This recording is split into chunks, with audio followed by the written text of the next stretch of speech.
খুশির খবর, 3 ধরনের মেয়েদের জন্য আগামী 1 জুলাই এর অ্যাকাউন্টে ঢুকবে অন্নপূর্ণা ভান্ডারের টাকা, জানিয়ে দিলেন মুখ্যমন্ত্রী শুভেন্দু অধিকারী। যদি আপনি অন্নপূর্ণা ভান্ডারের আবেদন করে থাকেন আর যদি আপনি ওই 3000 টাকা পেতে ইচ্ছুক হয়ে থাকেন বা এই 3 ধরনের মধ্যে আপনি পড়ছেন কিনা এটা নিয়ে থাকবে বিস্তারিত আলোচনা। কোন 3 ধরনের অ্যাকাউন্টে ঢুকবে টাকা? আলোচনা শুরু করার পূর্বে আপনাদের কাছে একটা রিকোয়েস্ট, ভিডিওটিকে অবশ্যই একটি লাইক করে জনস্বার্থে প্রচুর শেয়ার করবেন, কারণ আপনার একটা শেয়ার দ্বারা অন্যজনের জানতে অনেক সুবিধা হবে। চলুন দেখে নেওয়া যাক বিস্তারিত।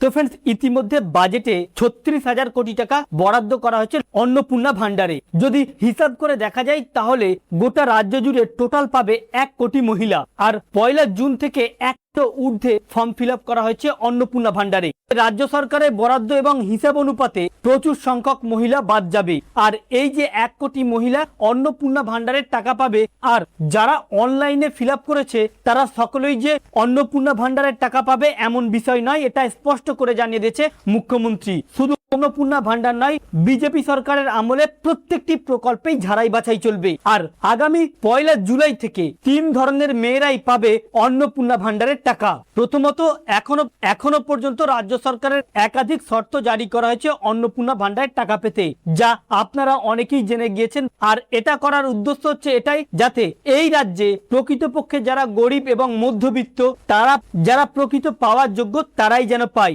ঢালাও এই প্রকল্পে আর কেউ টাকা পাবে না। ইতিমধ্যে রাজ্য সরকার তরফ থেকে জানিয়ে দেওয়া হয়েছে, যাদের বয়স 25 থেকে 60 বছর, যারা পশ্চিমবঙ্গের বাসিন্দা, যাদের SIR 2026 ভোটার লিস্টে নাম রয়েছে, যাদের কোনো GST ফাইল নেই, যাদের কোনো 4 চাকা গাড়ি নেই, যাদের কোনো 3টের অধিক বাড়ি নেই, যাদের PHH, SPHH বা AAY রেশন কার্ড রয়েছে, অর্থাৎ ডিজিটাল রেশন কার্ড রয়েছে, যারা নিজেরা ভ্যাকসিন নিয়ে রেখেছে অথবা যাদের সন্তানদের ভ্যাকসিন দিয়েছে, বা সরকারি স্কুলে যাদের সন্তানরা পড়াশোনা করে ফর্ম ফিল আপে কোনো রকম তথ্য গোপন করেনি, যাদের ব্যাংকের সঙ্গে ডিবিডি লিঙ্ক রয়েছে এবং যাদের বিলাসবহুল জীবন নয় অথবা যাদের প্রচুর ধনসম্পত্তি রয়েছে এমন ব্যক্তি নয়, এই সকল মহিলাদেরকে কিন্তু অন্নপূর্ণা ভান্ডারের টাকা দেওয়া হবে। কারণ ইতিমধ্যে রাজ্য সরকার তরফ থেকে চলছে একটি ভেরিফিকেশন। আবার এটা উঠে আসছে যে এই ভেরিফিকেশনের পরেও এবার ডোর টু ডোর ভেরিফিকেশন করা হবে। আবার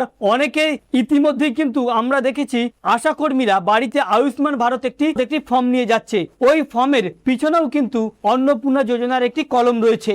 যদি আপনি এই সমস্ত তথ্যগুলো মেনে বা যদি আপনার ব্যাংকের সঙ্গে ডিবিডি লিঙ্ক থেকে থাকে, আর আপনি যদি পশ্চিমবঙ্গের বাসিন্দা হয়ে থাকেন, যদি আপনি টিকা নিয়ে থাকেন বা আপনার সন্তান যদি টিকা বা ভ্যাকসিন নিয়ে থাকে, আর আপনি যদি সব সত্যভাবে ডকুমেন্ট দিয়ে ফর্মটি আপডেট করেন, তাহলে কিন্তু আপনার 1 জুলাই থেকে অন্নপূর্ণা ভান্ডারের 3000 টাকা ঢুকতে চলেছে।